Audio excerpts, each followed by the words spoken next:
So, may gabi istanan. Welcome back sa among new Sikihor ride. So, karon pa kita naka-post guys. So, muna among first part sa video going Panggil Bridge.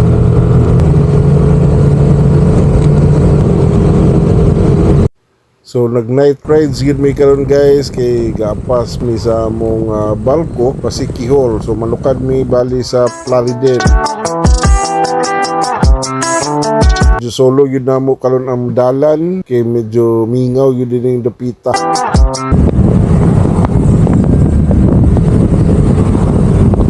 Before me kabot sa Panggil Bridge, medyo pa yun nagtaliti. May area sa nga medyo basa-basa ang dalan, may gali, wag yun may kinabtan na pagbundak sa ulan. Morning guys, limay lang na ako, bahala mingaw ang dalan, basta gabi hinahinay lang yung tagpadagan. Sa sinta lang yung fights na. Niabot namin sa Iligan checkpoint, entry nila, so medyo kubado ko. Pangita na ako, mga papilis na ako. Pero kompleto tagpapilis guys. Basta biyahe, sigurado ko na ito lisensya, kompleto nga ORCR. Para di takubado taga checkpoint.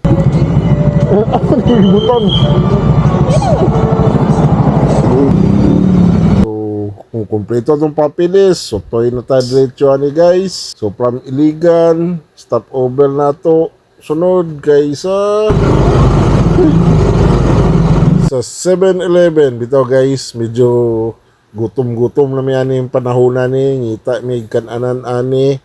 Una na mo gadaw mi maka-stop over mi sa Jollibee. Problema kay take out na sila guys. So nangadji taon mi makakita pa biglain kananan, like Italy na lang.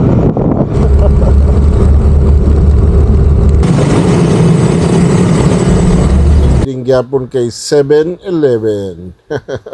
So kita sa 7-Eleven na ni kay taga munisipyo na ay 7-Eleven sa highway. So atong speed guys, hinahinay lang yun tell me, mawala yun niya sa maintain na yung tag 60 ni. Hi Sir Frank, Ma'am MJ, among filming kauban nga couple, mga best friend couples na mo. Shout out sa ilang prediki, pon kita sad best friend gyapon ta Freddy ha. So hit na nata din guys, abot na ta sa 7-Eleven.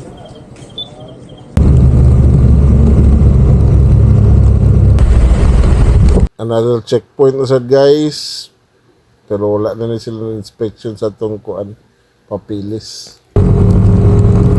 So ito lang nintaan. Kabot na yun ta sa Tubod area, Gisano Tubod. So, liko tanis patuo para sa Panggil Bridge. Panggil Bay Bridge. Medyo taas-taas na nga bridge, guys. Exit the roundabout. So, wala ang part 2, guys. Dinatama na itong video sa karon. Kita-kit sa Panggil Bridge.